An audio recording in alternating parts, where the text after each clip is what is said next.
My dream job was to be a cashier. I just thought it was cool Really? for some reason. I had no idea like that it was, not all that. And then, once I got my first job at McDonald's, I was like, sis, this ain't the one. I had no idea. You want to like? How did that even become a dream of yours? Oh, girl, I had no friends, and I think it was just nice to talk to other people. Welcome to Meet the Legends. I am your host, Isha, and today our special guest is none other than my good friend, Miss Leah Pao. My name is Leah Pao. I am a product of the islands of Tonga and Niue. I am 30 years old and I work in administration. I manage an administration team, so it's office girl things. And I also model as well. And a fun fact about myself,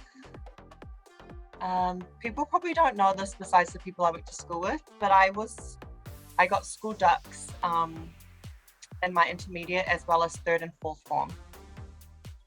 So that's Get it, girl. Okay, so going to your modeling career, looking back, what would be your favorite or sort of your highlight of your modeling career and why? It's like a really big deal for us. And I say us meaning the, trans community, specifically being a brown trans woman. First highlight of my career was being scouted when I worked in retail. So I used to manage a retail shop in St. Luke's, and a lady came up to me and was just like, what was your name? Who are you? I need to know you.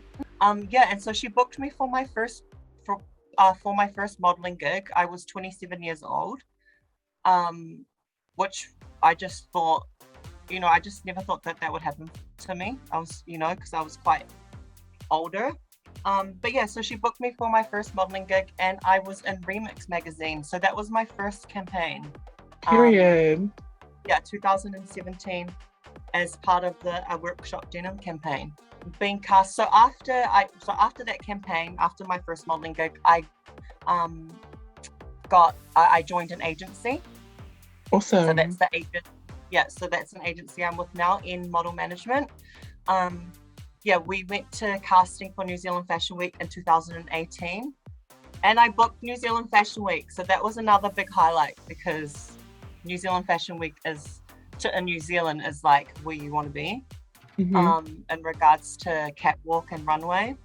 So I went to casting and I got booked for 5 shows. And that was my first Fashion Week in New Zealand, 2018. So that was another highlight as well. Oh, wow. Get it, girl. She said supermodel. No. I think this is kind of like a universal thing for all trans women. Like I don't know all, but I've always wanted to live my supermodel fantasy. I grew up seeing all the beautiful models of the world. Naomi Campbell, she was like my number one, like Kate Moss, Helena Christensen. I just saw all the models because I'm born in 1990, so I was growing up with the 90s supermodels. And so me being like a little 5-year-old, they were the woman that I wanted to be.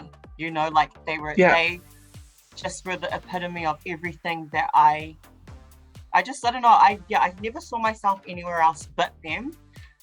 So I always wanted to be a supermodel or just be a model. I used to strut with like a towel on my head, giving catwalk when I was like 6-7 years old. I remember the times, yes. Exactly. I think that was with all of us, like everyone, of course, that was like my big dream. Was there ever a time you had to face adversity? And how did you deal or navigate that?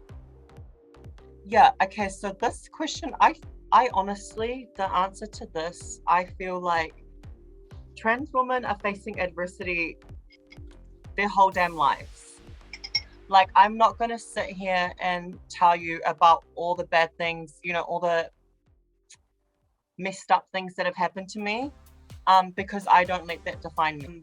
Particularly, like, even going to work for me. I work, as I said, in an office environment.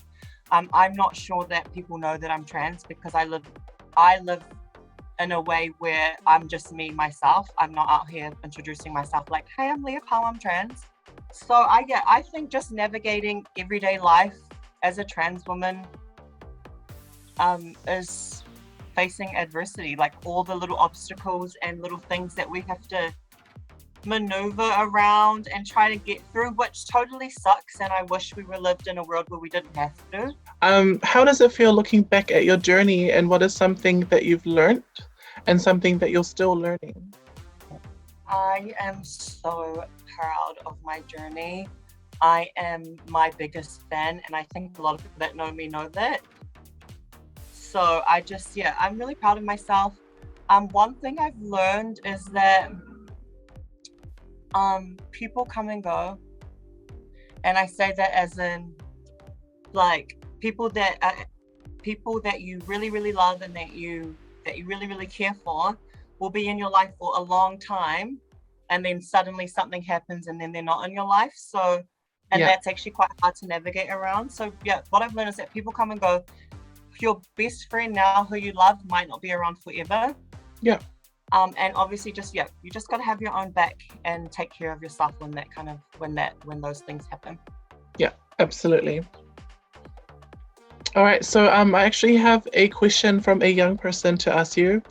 So our young person asks, if there was one thing that you could change about your journey, what would it be and why? Well, I'm just a firm believer in like if I change something from my journey, then I might not be where I am now. And Mm-hmm. as I said, I'm really proud of where I'm at this point in my life. So like there's just certain moments in my life where I've reacted like on a defense, like a Mm-hmm. defense mechanism. My reaction was a little bit probably fueled by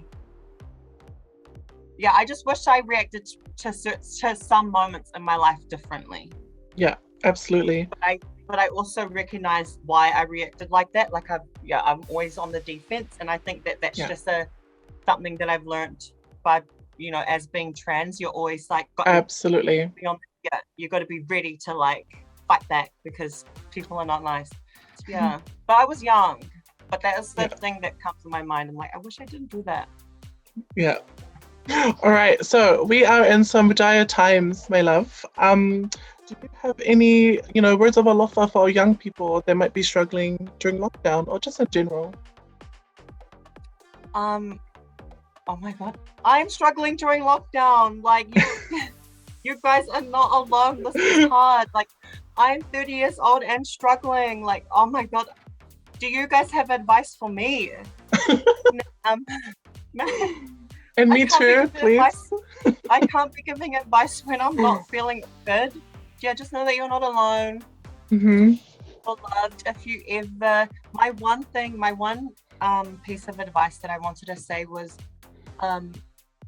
don't let anyone have power on the choices that you make on who you are. Mm-hmm. Don't let anyone have power over that. You have to be clear, and you should trust your instincts of who you are. Whatever that looks like, and don't let anyone have power over this. Just find people that are going to serve you, like serve Yep. the way that you want.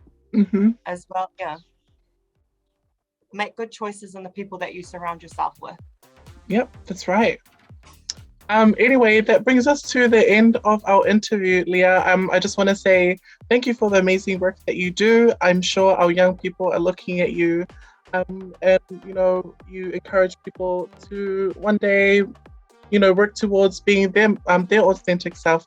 Yeah, honestly, whatever you imagine yourself, that can become a reality. And don't let anyone stand in your way. Just like you just gotta trust in who you are, and don't let anybody tell you otherwise. Absolutely. Thank you, Village Collective. And I hope everyone is out, everyone during this time is safe and well. Be Bye. kind to each other. Bye. Bye.